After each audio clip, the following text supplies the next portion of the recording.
Assalamualaikum warahmatullahi wabarakatuh. Perkenalkan, nama saya Yulia Permatasari, NIM 2019-143525.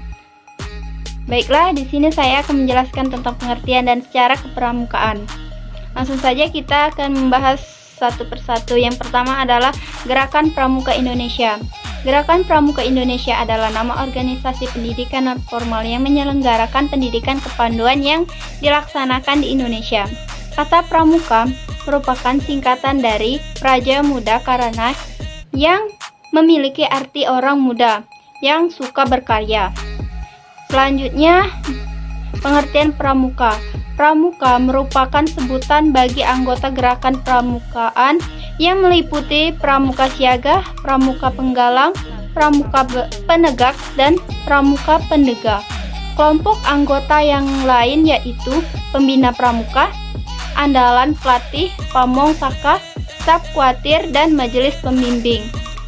Seseorang pramuka harus telah dilantik menjadi anggota gerakan pramuka dengan mengucap satya atau bisa juga disebut dengan janji pramuka.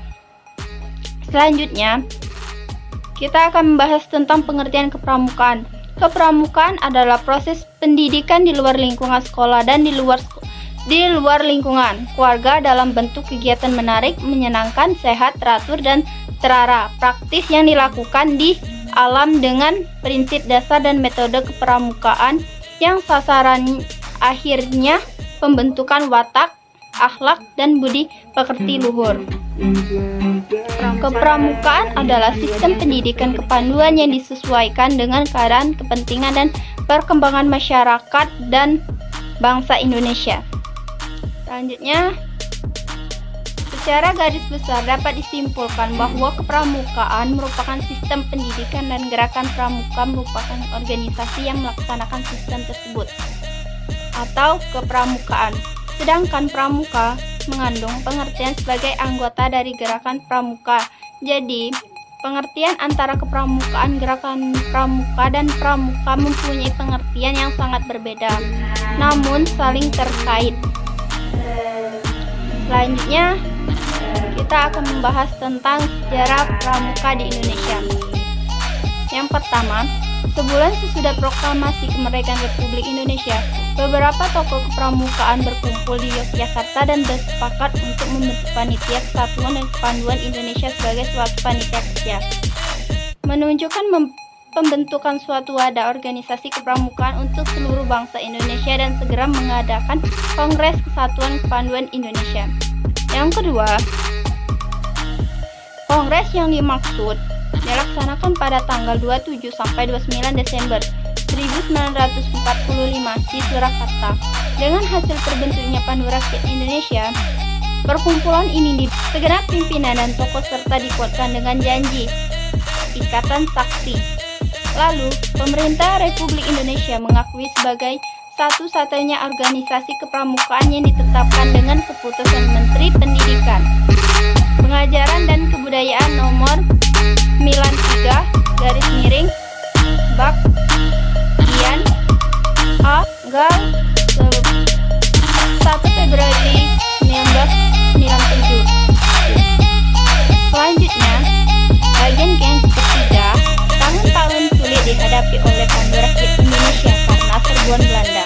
Bahkan, pada peringatan kemerdekaan 17 Agustus tahun 1948, waktu diadakan api unggun di halaman gedung Pegangsaan Timur 53, Jakarta, senjata Belanda mengancam dan memaksa Suprapto menghadap Tuhan. Gugur sebagai Pandu sebagai patriot yang membuktikan cintanya pada negara, tanah air, dan bangsanya.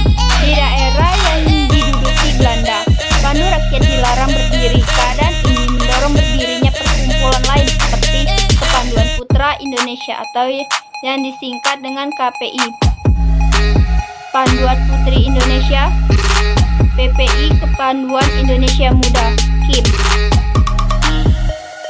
Selanjutnya, yang keempat, IPINDO merupakan federasi bagi organisasi kepramukaan putra.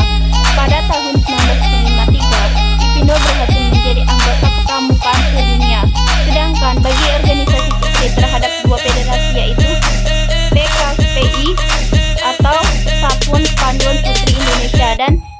Propindo atau Persatuan Organisasi Pandu Putri Indonesia. Kedua federasi ini pernah bersama-sama menyambut singgahnya Lady Baden-Powell ke Indonesia dan dalam perjalanan ke Australia.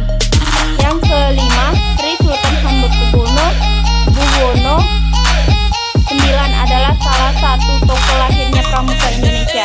Dia pernah menjabat Ketua Kuartir Nasional atau Kuarnas pertama sejak Pramuka berdiri pada tanggal 14 Agustus tahun 1961.